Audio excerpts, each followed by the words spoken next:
Sejauh yang gua tahu hingga saat ini Kalimantan masih dilanda karhutla atau kebakaran hutan dan juga lahan. Meskipun gue bukan warga lokal di sana, tapi akan sangat mudah buat kita nyari tahu apakah di sana masih kebakaran atau kagak. Gimana tuh caranya Bang Ray buat nyari taunya? Gampang, lu tinggal search di Google dengan keyword Kalimantan kebakaran. Masih banyak media nasional memberitakan ini secara up to date. Nggak sehari yang lalu, nggak 2 hari yang lalu, bahkan beberapa jam yang lalu. Ambil contoh Liputan 6. Ada nih judul berita, Istana bantah Haji Isam, koordinator penanganan kebakaran hutan Kalimantan. Oh ini lagi rame nih isunya. Katanya di daerah Kalimantan yang kebakaran, itu penanganannya bakal diambil alih sama pengusaha yang punya lahan sawit di Twitter. Tapi cuma isu dan udah dibantah nih sama Istana beberapa jam yang lalu. Atau dari website yang sama Liputan 6, modus 70 tersangka kasus kebakaran hutan Sumatera dan Kalimantan. Jadi, katanya udah ada orang yang ditetapkan sebagai tersangka kasus kebakaran ya, sebanyak 72 orang. Tapi nanti kita bakal bahas di video yang lain. Kita bakal fokus ke bagaimana up to date-nya berita-berita yang ngabarin soal Kalimantan. Bahkan Google sendiri itu masih munculin notifikasi kalau pulau itu emang lagi nggak baik-baik aja. Titik panasnya masih bisa terpantau lewat citra satelit. Oh ya, ngomongin soal kebakaran, lu tau gak sih kalau misalkan gak cuman Kalimantan doang gitu yang mengalami kejadian naas itu. Bahkan di beberapa daerah Indonesia pun lagi mengalami hal yang serupa.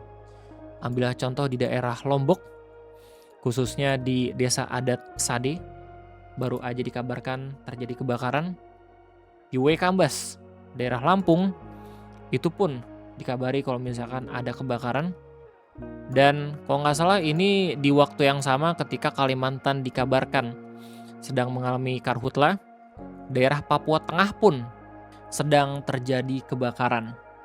Nah, lewat video ngopi kesempatan kayak ini kita bakal bahas barang-barang terkait bagaimana kondisi terbaru dari 3 daerah tersebut. Jadi selamat datang di Ngobrolin Persoalan Indonesia bersama gue, your favorite Uncle Om Ray.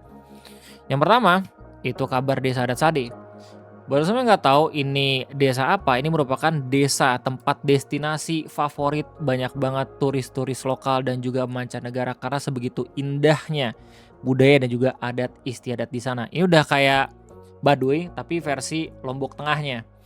Dan buat para pendaki yang baru aja turun dari Rinjani kayaknya ngewajibin banget buat berkunjung ke sini sebelum pulang.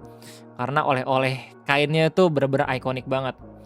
Bahkan saking cantiknya perkampungan ini udah sering banget diklanin sama Pesona Indonesia atau Wonderful Indonesia. Terdapat 2 jenis balai, yaitu balai bontar dan balai tani. Cuma sedihnya adalah di tanggal 23 Agustus 2026, perkampungan ini dikabarkan hangus terbakar. Ada satu pun yang tersisa. Sisa satu. Ya Allahu Akbar. Innalillahi. Desa adat Sade di Desa Rembitan, Kecamatan Pujut, Kabupaten Lombok Tengah, Nusa Tenggara Barat dilanda kebakaran hebat pada Sabtu 22 Agustus 2026 malam. Gue tau apa yang lu pikirin. Di tengah kondisi banyak banget kebakaran hutan, mungkin beberapa orang bakal mikir, wah ini pengen dijadiin lahan sawit lagi ya Bang Ray. Nih gue bakal coba buat berpikir lebih objektif lagi gitu ya.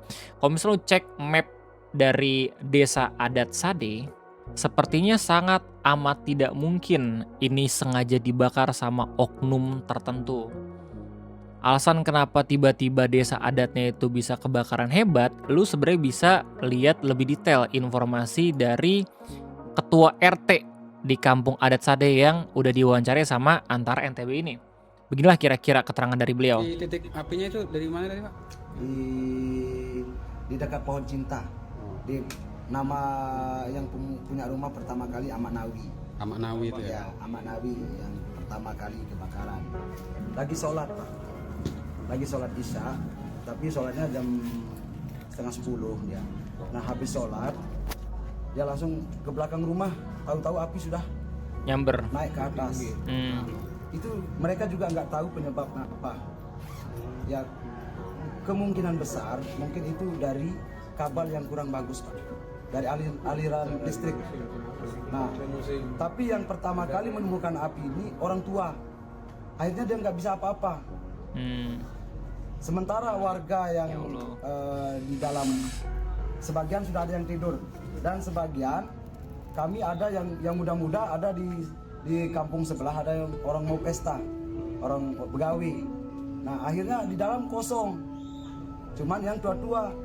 Nah setelah apinya naik, kita berusaha Pak, kita berusaha untuk memadamkan api itu, tapi ya nggak bisa sama sekali. Karena ketika satu rumah habis, kita cari air.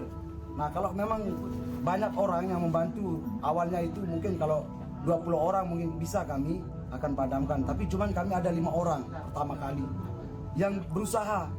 Nah yang perempuan itu semua lari karena takut ketika habis satu rumah. Ya.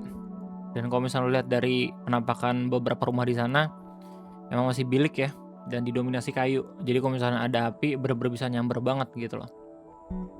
Dan kalau nggak salah tuh ada keterangan yang gue temukan dari threads gitu, berdasarkan konfirmasi dari Bang Iwin ya. Beliau dapat dari FB. Kenapa ke desa sebelah juga? Karena percikan api yang terbang itu landing di atap ilalang yang sangat kering. Mohon maaf ya, saya yang asli dari Sade asli kronologinya ada listrik yang konslet sudah 3 minggu nggak diperbaiki dan kabelnya tuh jatuh ke atap-atap wisatanya atau rumah. Yang di sana terus semua nggak ada yang tersisa. Serius rata tanah kak? Iya kak, soalnya kak di Sade dominan rumah pakai kayu pagar. Begitulah kira-kira.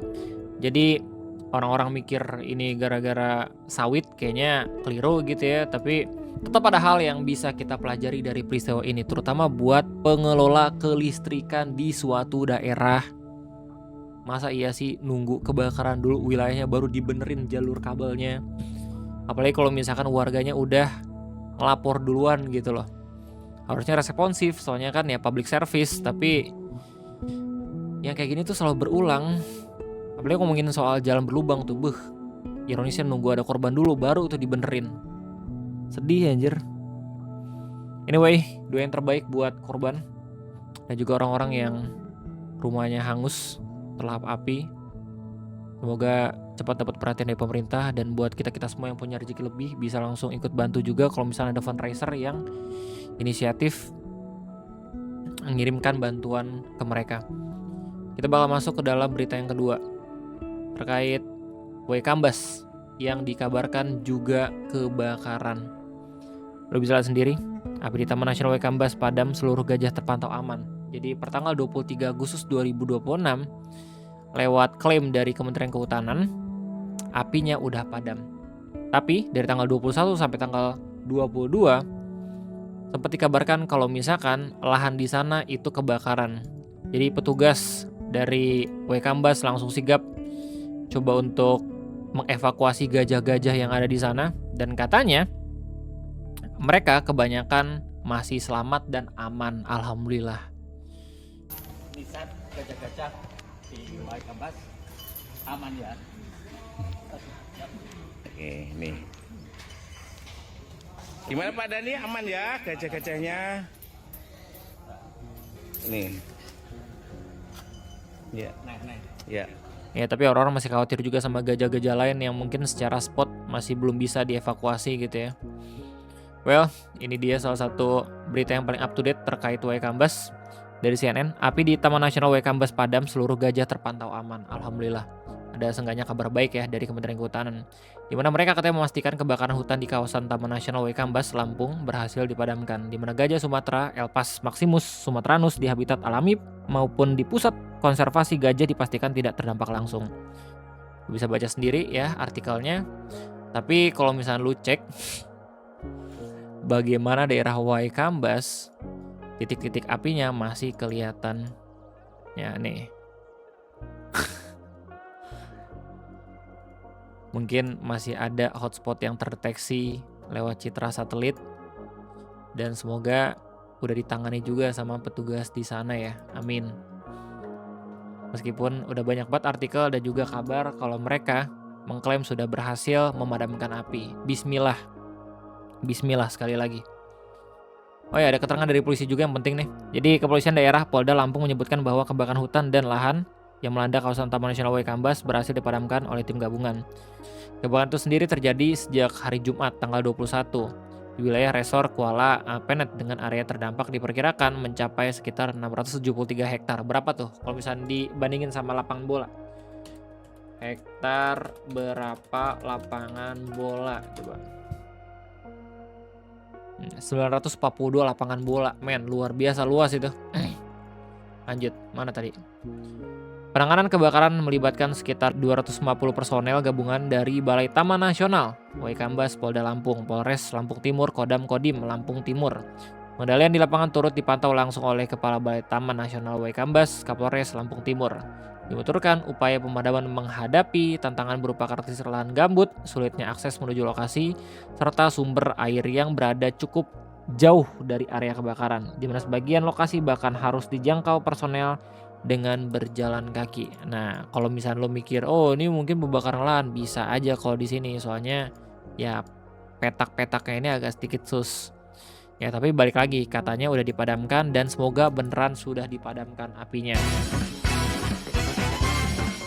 Yang terakhir, itu dari Papua Tengah. Beberapa beritanya lo bisa lihat dari CNN, misalkan ini up to date banget tanggal 23 Agustus, Papua Tengah bentuk Satgas Karhutla respon temuan ratusan titik panas. Atau dari antara, Karhutla meluas, Papua Tengah waspadai dugaan pembakaran terencana. Dan yang terakhir, lo pun bisa ngeliat liputannya langsung bagaimana personil TNI itu memadamkan api lewat berita 1, di mana asap kepung Nabire, api Karhutla deketi wilayah warga. Sementara itu pemirsa, kebakaran hutan dan lahan juga terjadi di sejumlah titik di Kabupaten Nabire, Papua Tengah pada Jumat siang. Kepulan asap dari kebakaran menyelimuti sebagian wilayah kota Nabire dan mengganggu aktivitas masyarakat. Buset, innalillahi. Menurut laporan, kobaran api yang mulai mendekati permukiman warga diterima tim pemadam kebakaran sekitar pukul 3 sore waktu Indonesia Timur. Menindaklanjuti laporan ini, sebanyak 70 personel Yonif TP 804 Dharma Bakti Asastayuda yang dipimpin Letda Infanteri Khairul segera bergerak menuju Makodim 1705 Nabire. Ya, lo kalau misalnya cek di Google pun dengan keyword kebakaran Nabire Papua Tengah, lo bisa ngeliat kalau misalnya titik panasnya itu emang beneran ada. Di Wanggar, kebakaran parah 9 jam yang lalu. Semuanya diupdate 9 jam yang lalu. Apakah sama dengan Kalimantan? Oh, ini apa nih? Oh, kelapa sawit. Ya, jadi orang-orang pun berspekulasi kalau misalkan di Papua, Nabire terutama, emang ada yang sengaja ngebakar. Gila. Lu bakal gampang berspekulasi terkait kebakaran ini dengan nge-zoom in zoom out doang, anjir. Sumpil. Ini petak-petak apa nih? Oh, ini petak-petak satelit. Alright. Ya guys, jadi begitulah kira-kira kabar 3 wilayah yang kebakaran selain di Pulau Kalimantan. Doa yang terbaik buat negara kita. Dan jelas buat saudara-saudara kita yang emang terkena dampak dari kebakaran ini. Sedih banget, soalnya beberapa bulan yang lalu kita pun sempat diskusi ya soal prediksi BMKG. Kalau misalkan musim kemarau dan juga El Nino itu sangat amat bisa menyebabkan ini terjadi dalam beberapa bulan ke depan. Beneran kejadian. Emang mitigasi itu nggak bisa dadakan ya, butuh beberapa tahun persiapan gitu loh. Cuman jahanam lah buat pihak-pihak yang mungkin sengaja gitu untuk melakukan ini, biar bisa yang disalahin itu musim atau fenomena meteorologi ya. Karena dunia itu nggak yang hitam putih, ya nggak sih? Ada juga pasti orang-orang yang bermain dalam bayangan gitu loh. Apalagi dengan berita ada tersangka yang udah ditetapkan sama kepolisian gitu. Jadi cukup sekian dari gua, terima kasih banyak. Gimana tanggapannya? Silahkan tulis di kolom komentar.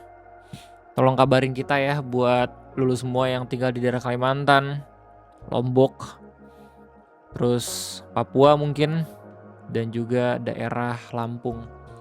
Jadi cukup sekian dari gue, terima kasih banyak. Sampai jumpa lagi nanti di next video ngopi. Gue undur diri. Bye-bye.